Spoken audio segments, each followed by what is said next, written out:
Bonjour à tous, bienvenue sur Chabert Agencement TV, la chaîne déco dédiée aux investisseurs immobiliers. Je suis Nargès, associée décoratrice chez Chabert Agencement. Aujourd'hui, je vais partager avec vous 7 conseils déco pour les investisseurs immobiliers.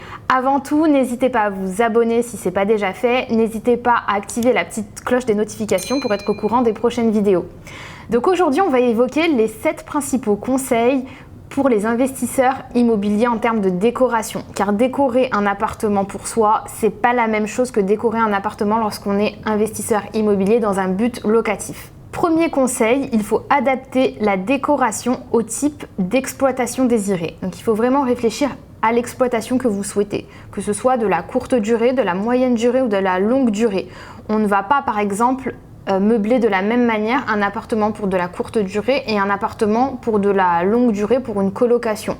On va pas mettre le même type de mobilier, on va pas mettre le même type de décoration. On va détailler tout ça dans d'autres vidéos plus tard, mais voilà, de manière générale, il faut vraiment réfléchir au type d'exploitation souhaité. Ça rejoint le deuxième point. Deuxième conseil, adapter la décoration à sa cible. Donc, quel va être le locataire que vous ciblez?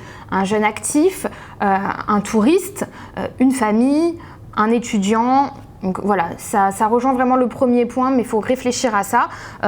Encore une fois, on fera un focus vraiment détaillé dans une autre vidéo avec les choses à faire, les choses à ne pas faire, à éviter. Troisième point, il faut mettre du mobilier avec un bon rapport qualité-prix. Donc il faut bien choisir son mobilier, il ne faut pas que ce soit trop cher.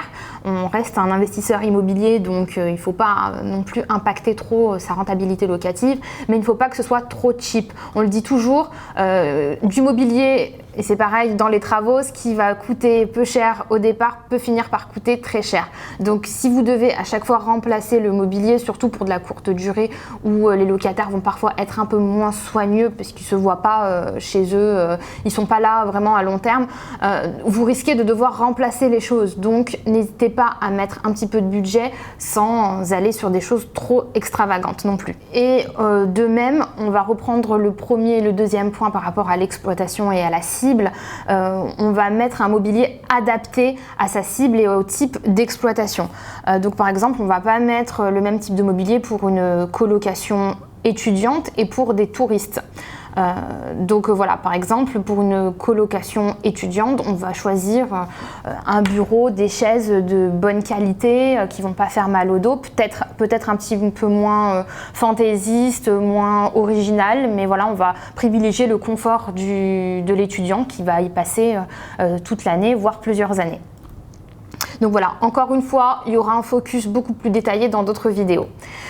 Quatrième conseil, ne pas trop personnaliser la décoration. Donc il faut essayer de faire une décoration qui plaise au plus grand nombre. Vous n'êtes pas chez vous, vous ne louez pas pour vous, il faut penser aux locataires et à votre cible encore une fois et essayer de plaire au plus grand nombre. Vous pourrez peut-être vous permettre une petite touche de fantaisie pour de la courte durée, notamment selon la zone géographique où vous êtes pour rappeler des spécificités locales. Donc ça, il n'y a aucun problème. Mais ensuite, il faut quand même, surtout pour de la location longue durée, veiller à plaire au plus grand nombre, ne pas surcharger la décoration, ne pas surcharger avec des éléments trop personnels. N'oubliez pas, surtout pour de la longue durée, que les personnes doivent pouvoir se projeter. Elles vont être chez elles, elles vont ramener aussi leurs affaires, leurs touches personnelles. Donc il faut que les personnes puissent se projeter, il faut leur laisser de l'espace. Cinquième point, se démarquer de la concurrence, surtout sur un marché très concurrentiel. Donc toujours apporter une petite touche d'originalité, de fantaisie. Donc par rapport au point précédent, on disait de ne pas trop personnaliser la décoration. A contrario, il ne faut pas que ce soit trop aseptisé. Donc il faut quand même apporter une petite touche de fantaisie, une petite touche d'originalité. Ça nous ramène à notre sixième point, de belles photos.